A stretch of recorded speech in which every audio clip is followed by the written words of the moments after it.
Hey there folks, welcome to Spectrum Pulse. We talk about music, movies, art, and culture, and this feels like one of those episodes that's long overdue, mostly because there are a couple acts in here where I certainly had enough to say to make actual solo reviews, but if it wasn't for some very specific things for which I'm nearing the end stages, stay tuned, I likely would have made those reviews, but let's not delay, let's get on the pulse. So we get 10 projects on the docket. Let's first start off with, from 8485, Plague Town.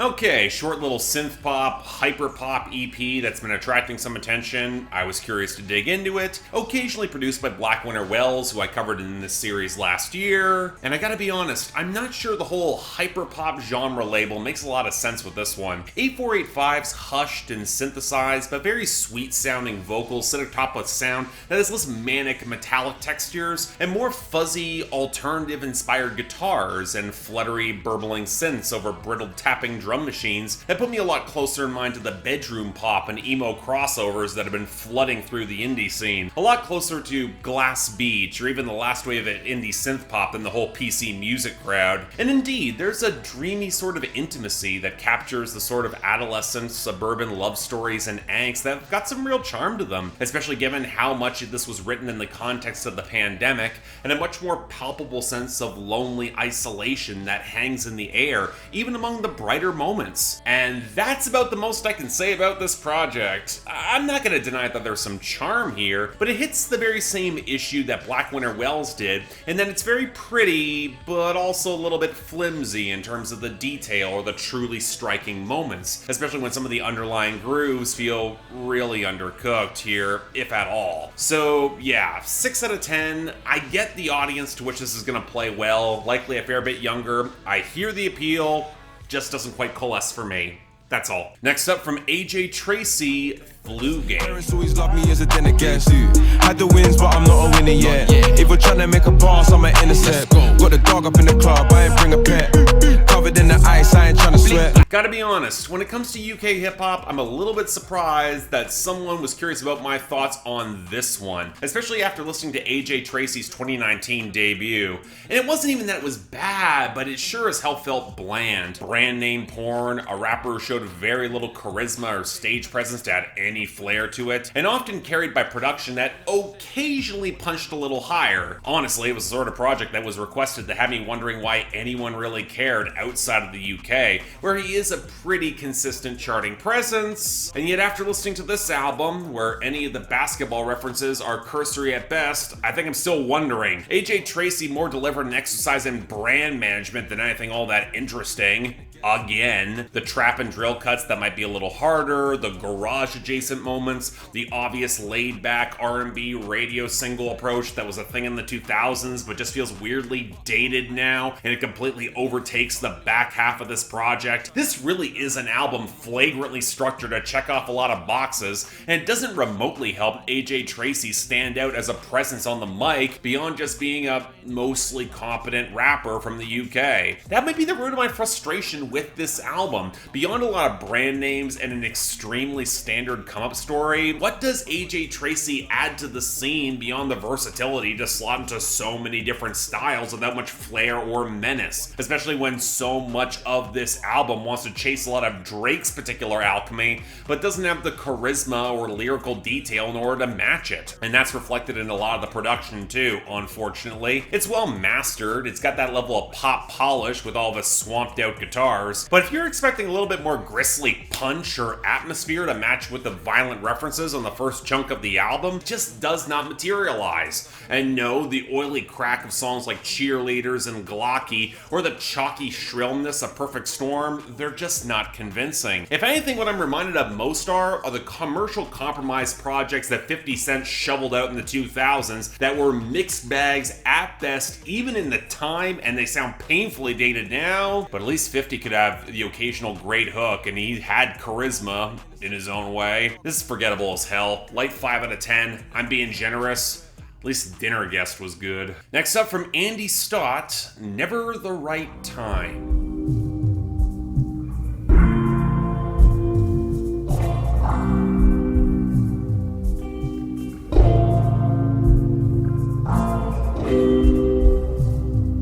You know, when it comes to electronic music, especially the material that leans on deconstructed club and ambient techno, I've been looking to talk about Andy Stott for a while, especially given his albums in the early 2010s got a lot of critical acclaim, and for good reason. Luxury Problems is a great album, and while I think the mixing felt a little bit off on Faith in Strangers, I do think his very spare, textured, monochromatic approach felt very chic and distinctive, or at least it used to.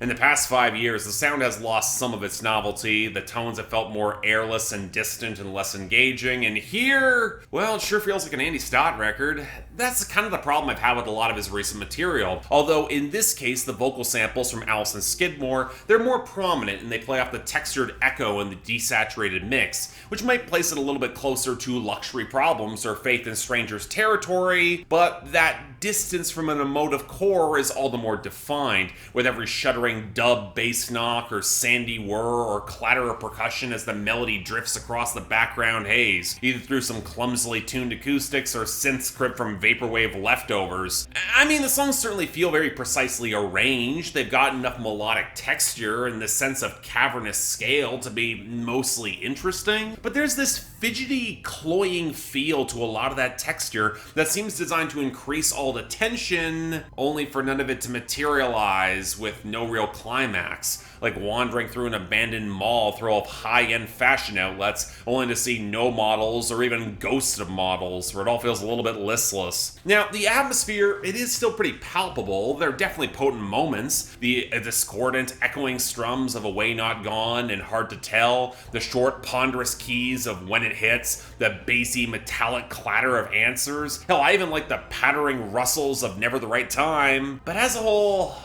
just kind of lukewarm. I wanted to like it more. Solid 6 out of 10. It's more to be admired than liked. Next up from Spectral Lore, Eterόφωτος.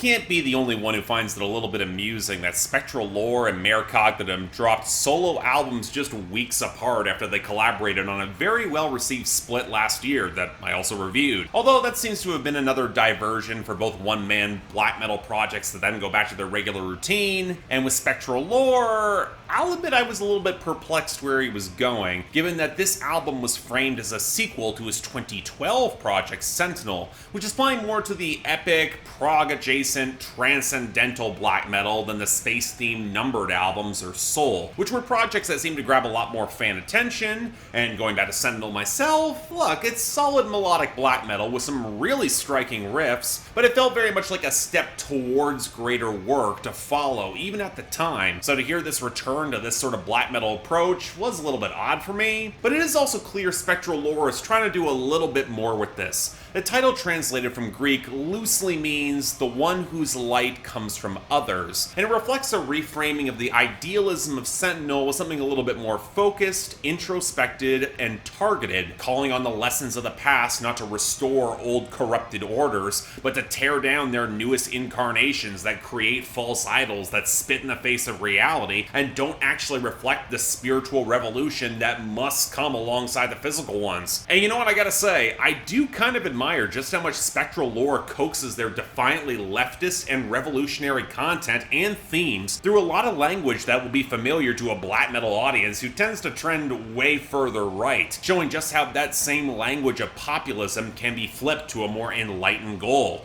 especially in the face of a world that is very much on the precipice. Now granted, I'm not sure there was enough there to really justify that whole windswept 20-minute ambient drone piece at the very end of this project, which does not really have enough to really pull me in. And you know, I still think it's actually pretty good, although that might be more from me hearing and delving in a lot more to this subgenre this year. Stay tuned for more of that. But outside of that, I do actually think this is some pretty solid black metal. The blast beats and guitar work are solid as all hell, and even if I think the opening track has about three distinctive ideas mashed together a little bit inelegantly. Once the project really gets going, I actually think it holds its own, with the best cuts being The Sorcerer Above the Clouds and Apocalypse, albeit never quite hitting the greatness that Spectral Lore has delivered in the past in terms of tunefulness or just even consistent drum production. It's just some damn solid black metal, so yeah, light 7 out of 10. If what I described is up your alley, you'll probably dig a lot of this. Next up from the Offspring, Let the Bad Times Roll.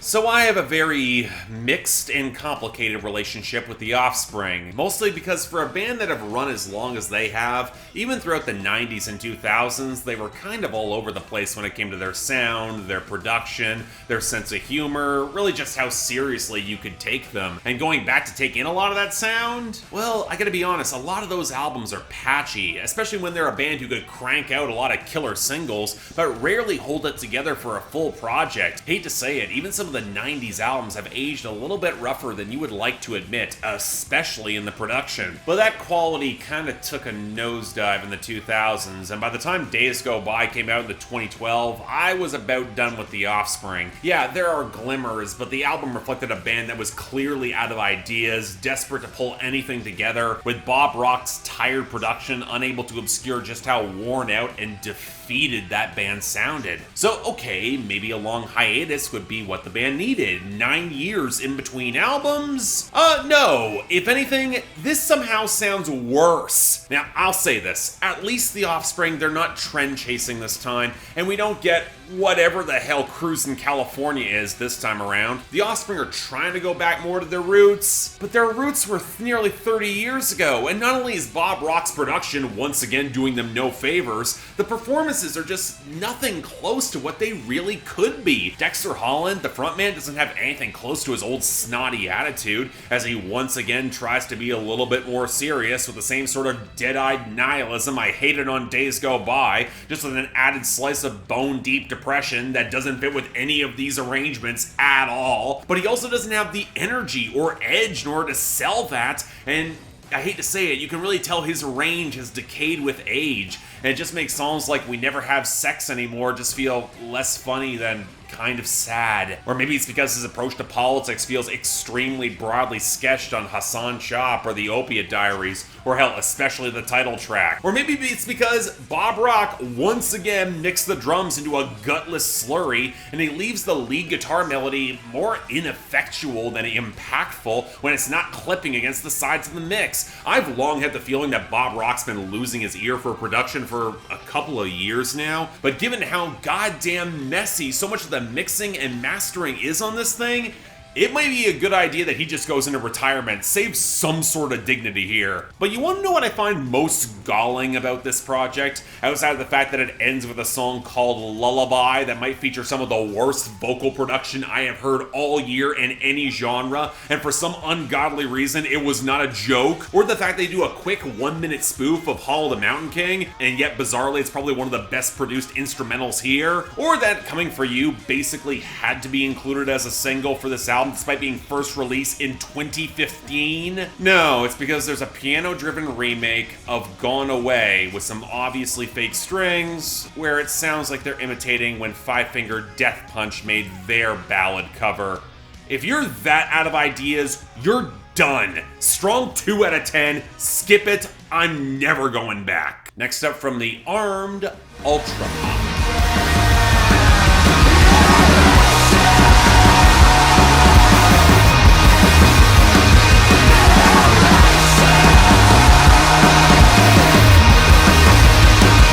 It's always kind of interesting to observe when a certain set of music critics lose their shit online about a specific hardcore album, because it at least gives me a vague idea of where my taste run in parallel or perpendicular to theirs. And a lot of the buzz behind The Armed was really promising. So I checked out the first 2 albums, And you know, there's a level of intensity and frenetic firepower that they really bring to bear, which by the time I got to that second album was crippled by some of the worst compression and mixing I have heard in any genre this year. Yes, I get it. I understand mastering to try to make something as loud as possible, but when you do it at the expense of your groove texture and leave everything fighting for air at the very front and top of the mix, you've lost a lot of your dynamic impact and your melodies just do not stand out in the same way. And given that a lot of the buzz was suggesting that this third album had a lot of the same problems, I was worried. And dear God, I really wish my worries weren't justified. So yeah, if you thought the overcompressed lack of dynamics and wall of sound approach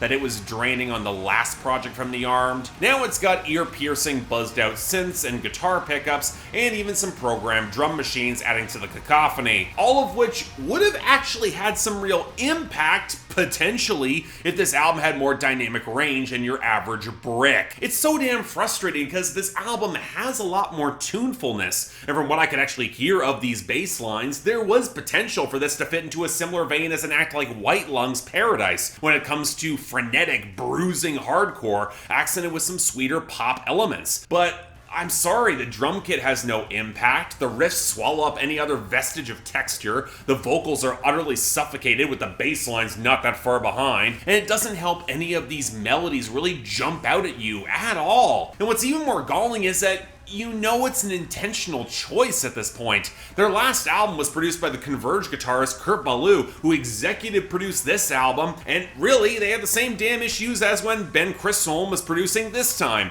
Both of these acts have worked with Chelsea Wolfe. They know how to produce an album that's got some atmosphere and dynamic range. So I have to say it, this is The Armed operating on the belief that this sort of density is a good idea, and I'm sorry, it's not. And you know, it's so damn frustrating because I would argue this band are interesting songwriters. Thematically, this album is drilling into provocation and power clashes, adopting smoother pop tropes to make points about the twisted reality in which pop commercialism exists in order to commodify ideas and the people that hold them, even those in some previously transgressive spaces like hardcore punk, and especially in a corporatized world where truth can barely even be quantified effectively anymore. But they're also not so jaded to ignore pop's value or its power. And while these themes, they're not really revolutionary or that genre pushing, most of the postmodern art rock scene and post-punk scene in the late 70s could have a word with this album, I do like that there's so much righteous, mischievous energy driving into this territory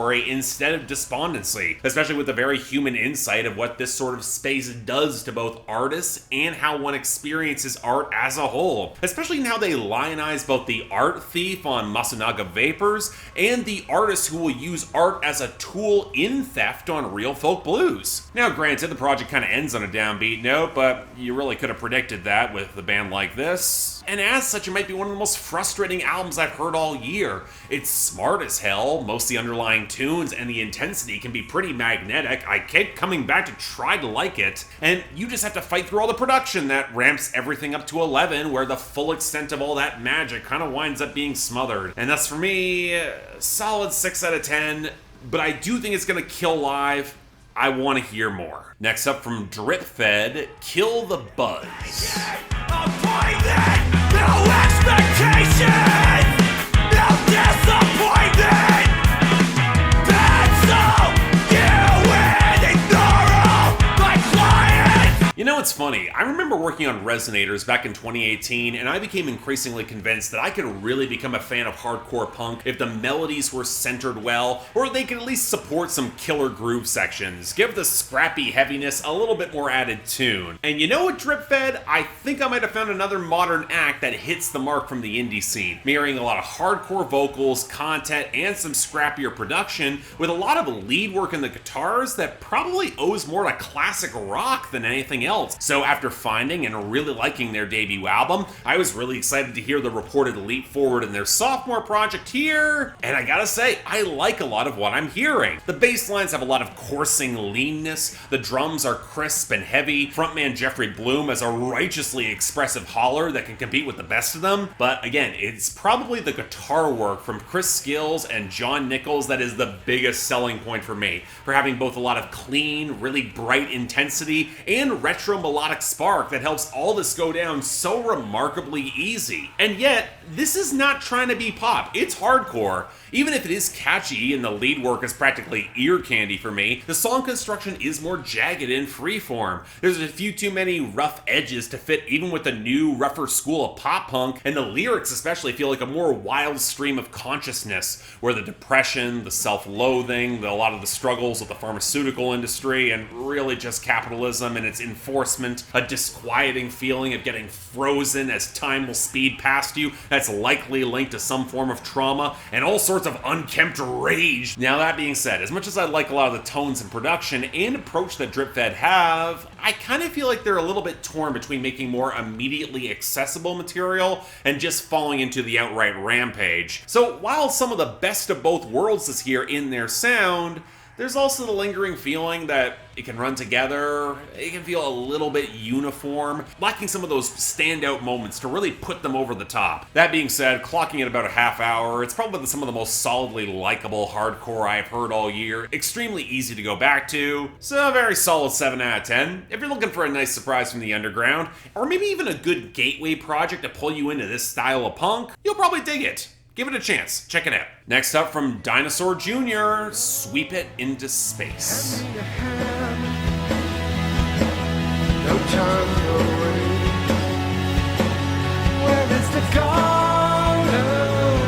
Okay, this is the sort of review that is built for On the Pulse. Long-running band with a long entrenched sound where the only people who will care are the diehard fans, almost to an obnoxious degree. And in this case, Dinosaur Jr. even opted to bring in Kurt Vile to help with the production. So this could be an interesting pivot for the most consistent and long-running noise and alt-rock bands to date, right? Well, here's the funny thing. As much as I found this exceptionally easy to enjoy, it is the definition of a band settling into a late career, mellowing out period. That's a lot more tuneful and bizarrely might even be more accessible than they probably have ever been. And while the guitars are still crunchy and the lead melodies are solidly balanced with some nice rounded bass presence, I can kind of tell when an act is more in cruise control, especially with Jay Mascis's usual lethargic delivery pushed a fair bit closer to the front of the mix. Now granted, some of this is likely courtesy of Kurt Vile's softer hand on production as a whole, and he'll even contribute some acoustic guitar to a few songs, but you know what, even slipping towards some of the lyrics, it's hard to ignore how the writing feels, with some yearning relationship moments and alongside musings of misspent opportunities or an unexpected collision of catharsis, all wrapped up in a slightly resigned package. And it's not really helped by how the album ends with some clarity found through God,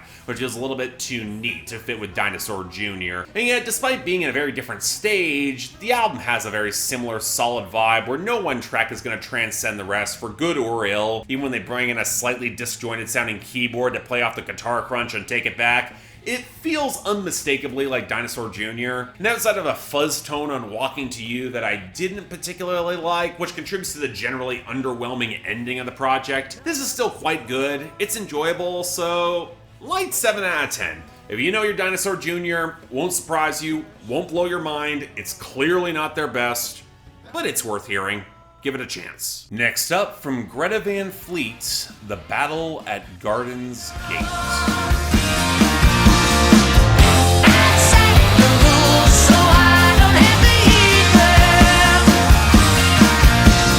So here's an open question. How much does anyone really care about a new Greta Van Fleet album? If some critics were to be so snide they could argue that the bad reviews of Anthem of the Peaceful Army was what stifled them early, but come on. This is retro classic rock that's got backing of the radio and the industry. Bad reviews are never gonna kill this particular subgenre. Now, I'd argue the drop in hype might have more to do with just less presence, courtesy of no touring and the backlash of the moment already having kind of burned itself out, but that left me kind of curious where the hell this band was gonna go, because while them being derivative was an issue for me, it wasn't the only issue. And hell, as a few of my friends reminded me, Rush's debut album was super derivative of Led Zeppelin. Look where they went. So I don't know, maybe this could wind up interesting? Well, yes and no. There's less obvious Led Zeppelin influences, and the tones they've chosen are a lot more reminiscent of smoother 70s Rush and a bit of Pink Floyd, but I'm once again reaching the feeling that if this band had been cutting records in that era and time frame, they wouldn't nearly have attracted the same attention beyond being a slightly overblown also-ran of this sort of bluesy prog with a yowling frontman in Josh Kiszka that can occasionally sound like a yodeling cat. What's notably bizarre this time is that they recruited Greg Kurstin for the production across the album,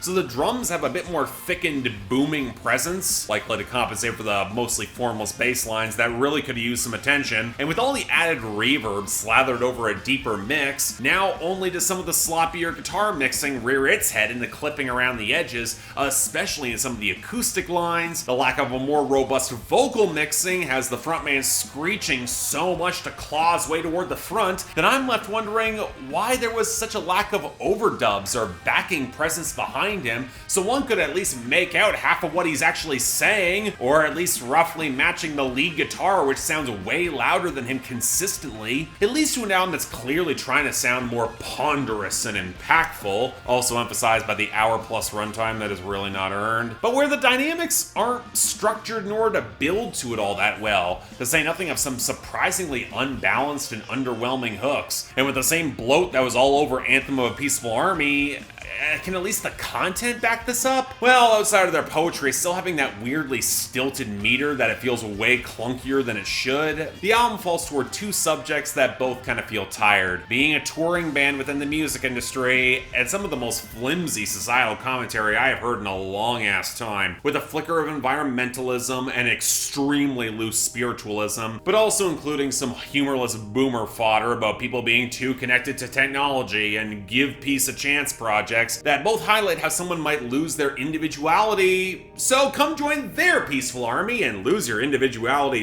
that way. Or better yet, make a song like Caravel that commemorates the age of exploration under Christopher Columbus.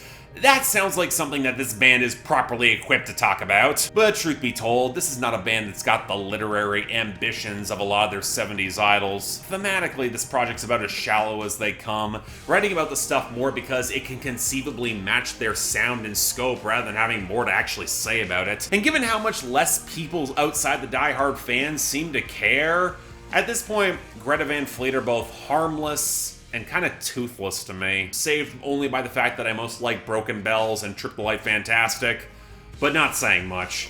We don't need much more discourse around the band than that. And finally, from Porter Robinson, Nurture. Just can't stop, I'm sorry. I can feel a new day dawn. Burn out.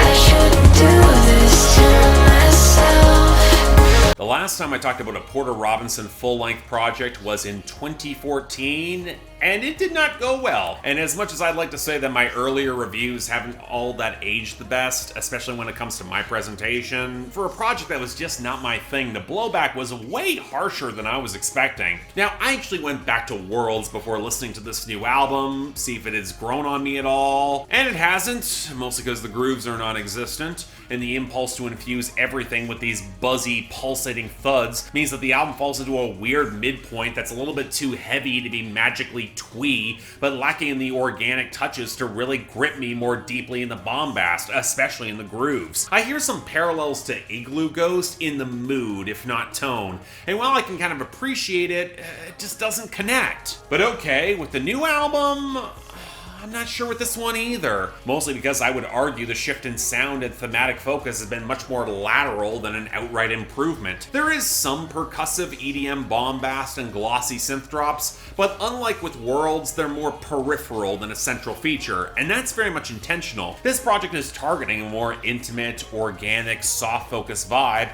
with everything picking up a little bit more lived-in, fuzzy texture overlaying the brighter keys, some of the field recordings, more organic instruments with strings and guitar, or even the auto-tune vocals intentionally show more fractured humanity. Now look, Porter Robinson is far from the first electronic producer to go near soundscapes near this territory. Object, Visible Cloaks, to some extent Anna Meredith and Imogen Heap, so many ambient producers who are trying to capture that naturalistic feel. But bizarrely, the compositional parallel that kept popping into my mind, it was that last album from the 1975, and how some more of the lethargic electronic passages, it was trying to find that sense of twee intimacy amidst a much larger sound, capture peace amongst the crowd, and yet like that album, this is a project that is consumed by the gravity of its own creation and its own portentousness, especially in just how much the album is about Porter Robinson's struggle to create more art out of his own emotional experiences. Now look, I've been on record about how much I tend to like this sort of metatext, so why does this fall so damn flat for me again? Well, I'd argue it's a combination of things. Part of it's the fact that I don't think the music itself, it just does not stick, with a lot of ham-fisted dynamics and crescendos, a complete lack of groove, again, especially in the organic elements, my general dislike of chipmunk vocals, and a feeling that Porter Robinson is an extremely anonymous singer in his own right, doesn't really pull me in. A weird tinny high frequency often dropped across so many of these mixes, and how all the glassy fuzz doesn't really let all the melodies breathe as much as they could. And again, the fact none of this bombast has much weight or a lot of subtlety to really work for me. As much as Porter Robinson has said that he wants the music's quality to speak for itself, even putting aside the painfully underwritten lyrics, which again, par for the course in electronica, when he's not wallowing in insecurity, self-pity, or taking some veiled pot shots at his critics, which really compromises that feeling of yearning innocence, I'll say it. The whole sense of wonderment behind every compositional choice, it makes them sound like they're all crying out for more attention. This album wants to be adored, and it kind of feels a little cloying, never letting the atmosphere coalesce for itself, with the one exception being a lot of the chopped up vocals and the fluttery keyboards that I kind of really liked on wind tempos. The word that just kept coming back for me was twee, and I've always had a really contentious relationship to art playing in these tones and moods, be it indie pop, rock, emo, or Porter Robinson's brand of electronica. I get trying to recapture the innocent bliss of childhood, or the role creation played on his own self-care journey, but when it's so purposefully grafted to these blown-out, crowd-serving moments, at least to me, it just feels a little less emotionally honest, even if I can appreciate the attempts behind moments like Musician, Unfold, or especially Sweet Time. Now again, I know to his diehard fans, simply just being Porter Robinson's emotional arc, making this kind of art, it's plenty authentic to them. I don't want to deny all that, but I gotta say it, when it's not close to being genre-pushing in indie pop or electronica, and I'm not enamored with the performances, or the productions, or a lot of the compositions. Again, I hear the appeal, but I'm still very much underwhelmed. So extremely light 6 out of 10, but hey, after 7 years, I'm happy Porter Robinson was able to find his creative spark. For his fans, I'm sure you're thrilled. Have fun with it. Just not for me. But yeah, thanks a lot for watching. If you'd like to like and subscribe, I'd be more than grateful. I know I may have said some very contentious things throughout the course of this review. It happens, and again, a lot of these projects that got the critical acclaim, I really wanted to like them a lot more. Beyond that though, anything else I might be able to do to improve my presentation, I'm all ears. If you guys want to get involved in my scheduling process or get projects on my schedule, link to my Patreon is right over there. Once again, please don't feel obligated, tough times out there, but if you want to, potentially even join my Discord, happy to have you all on board. But until then, I'm Mark, you're watching On the Pulse on Spectrum Pulse, and I'll see you next time.